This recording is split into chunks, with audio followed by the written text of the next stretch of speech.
Hey, what's going on, ladies and gentlemen? My name is Rayge, and we are back today with the full review here of Blastaar, the newest legendary character addition into Marvel Strike Force. But more importantly, guys, if you've been following along and also been, landing and completing every single command center objective relating to his monthly event, you should be in a very similar boat to myself now for the unlock here. So, pretty exciting, guys. We'll get the unlock here, and as well, remember, we don't really know yet how the red stars are coming, but similar to Quasar previously before, maybe there will be a standalone Scourge / Trials kind of esque event that we can take advantage of that. But I think they're taking in feedback still, or maybe the announcements to come. But either way, guys, we'll take a look at his kit. We'll take a look at how he's going to be useful in Cosmic Crucible. Remember, he is bringing in a very cool mechanic with his Bomb Blast, right? So that's something that's going to be unique just to his kit, as well as some potential synergies that we can take advantage of. And as well, what my game plan is for Blastaar at the end of the day. Let's take a look. So, Violent Subjugation, a basic ability here. So, he's going to be attacking the primary targets for percentage damage. And if he does not have Silence, which is a reference to obviously Franklin Richards, he's going to be gaining the +1 for the Bomb Burst. Oh, sorry, not Bomb Blast, Bomb Burst, up to a maximum 5 times. On Cosmic Crucible offense, this attack cannot be dodged. As we level this ability up, you can see here, he's also going to be clearing negatives on himself. He's also going to be able to clear on the primary targets, as well as if they don't have Safeguard, right? So just keep that in mind. He gains additional focus. He also fills up the speed bar for himself. In addition to that, that this ability does get more potent as he does clear everything from them. And but once again, he has to make sure that there's no silence impacted. Now, something to note for this character as well is that he also does have Awakened ability materials that's going to be coming later on. Very similar to Quasar. Obviously, some of the abilities can be even stronger once these Awakened materials. But in the meantime, this is the T4 upgrade here. It gives him a sizable boost here in damage for 70%. In addition, once again, if he does not have the Silence, he's going to be clearing all negatives as well. So it's really cool that a basic ability is also a cleanse. But again, I think it's going to be tricky against those Fantastic Four teams. So it'll be interesting to see how he kind of works around this with some of the other characters that can be synergized with him. Remember, he doesn't have a slotted in team, but we've been previously provided information that obviously once Annihilate comes into the fold, it makes sense that him, Quasar, the future legendary character, they're all going to have some sort of synergy as part of a future team. So that's going to be very interesting. In the meantime, this T4 is a really nice boost in damage if you have the luxury, but likely the special ultimate and passive are stronger upgrades. As for the Awakened abilities, though, on Cosmic Crucible offense, if he does have Safeguard, he's also going to be reducing the duration of Safeguard by 2, as well as immunity and taunt. So that's really where he's going to be getting a lot of extra value on his basic ability. So something to look out for once these Awakened materials do become available. Concentrated Blast Special.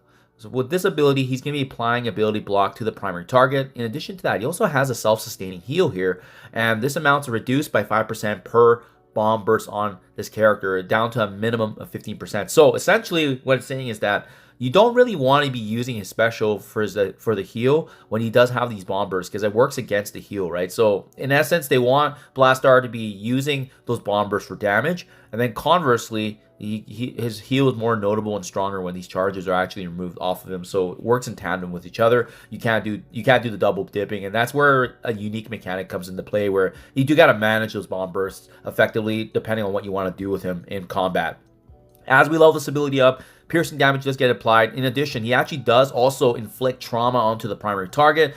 And if he has 3 or more bomb bursts, he's also going to be applying ability block to all adjacent targets. So this one is kind of interesting because obviously the heal would be less potent, but if you have 3 or more, he's going to be applying a mass ability block to anybody that's impacted by the primary target and adjacent, right? So very interesting mechanic right there.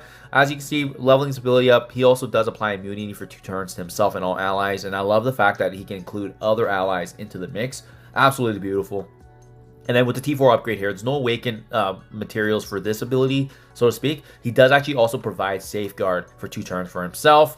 And again, just a lot of things going on with the special. Ability block, damage, a heal that's dependent on the bomb burst. In addition to that as well, also providing barrier across the board, trauma. So really doing a very powerful special. Remember, he doesn't cost energy as well to use his ability. So that's why it's really interesting to be able to min-max that and how you want to synergize that in combat.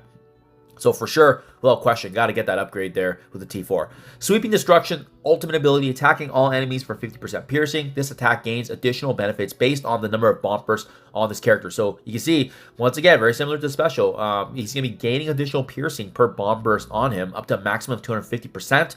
Very notable, but he does clear all the bomb bursts on this character. So this one might make sense if you want to use his ability first and then do a heal subsequently. So that way he's going to ensure that he has sustainability, right? So it really depends on the dynamic. But again, too, what's very notable about this ability is that enemies killed by this attack also cannot be revived. So it could be a really good finisher because it ensures that they're not going to come back. And on top of that, you can combo that up with a special to provide a heal if he actually needs it. 30% piercing additional to the bomb burst as we upgrade this. So you can see how sizable this gets, right? The damage scales quite significantly as we level this up. In addition to that, with the T4 upgrade here, I believe, yeah, this is a T4 on Cosmic Crucible offense. If he does have 3 or more bomb bursts, he's also going to be reducing duration of all positive effects on all enemies, including Safeguard. If this character has 5 or more, he's going to be gaining additional crit chance as well. So very, very strong ultimate ability here, guys. And you definitely want to take advantage of how potent it is. Lastly, if we are going to get access to the Awakened Materials, you can see here, it also gains Drain, so he's going to be providing a little bit of heal for himself. And on top of that, also reducing the speed bar of all enemies by 30%. My goodness, this is absolutely going to destroy in Cosmic Crucible. And if we have a future Scourge or Trials event with him where we have the Crucible bonuses activated, he is going to become an absolute wrecking ball, especially depending on if he synergizes with other Crucible teams like Starjammers, Illuminati, so forth. Last but not least, guys, the Living Bomb Burst passive ability. So on spawn, gain defense up for 2 turns, natural protection, great. When a non-summon ally star uses their basic, he's also going to be attacking, and as well, if he does not have silence, this is where that mechanic comes into play, guys. Characters that use a lot of basic abilities, think about Kahori, he is going to be gaining the bomb burst sooner rather than later. While this character does have bomb burst, this character cannot gain slow or speed up, so that's why it's very important he's going to have this right away. So for that slight second after he uses ultimate, he is a bit vulnerable.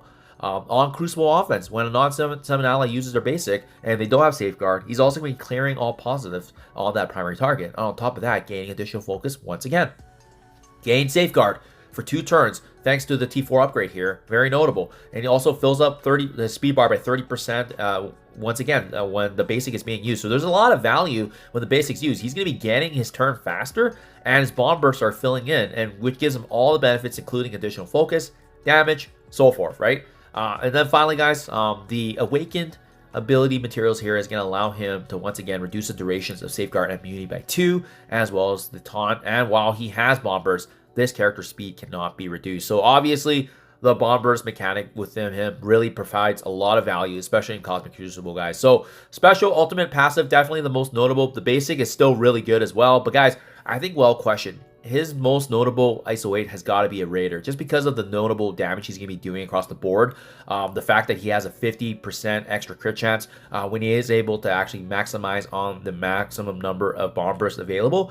His synergies, like I said, characters that use a lot of basics, characters that have high speed, are going to be able to go first and then allow Blastaar to actually gain value from that. I also see Blastaar fitting in quite well with Cabal as well, especially with him being a villain tag. You would just need to bring in another villain character, maybe like Kang, and my goodness, you can really get the ball rolling there, guys. So pretty exciting. For myself, guys, if you know and you follow my channel, you know my priorities in my game mode settings are typically Arena and Raid.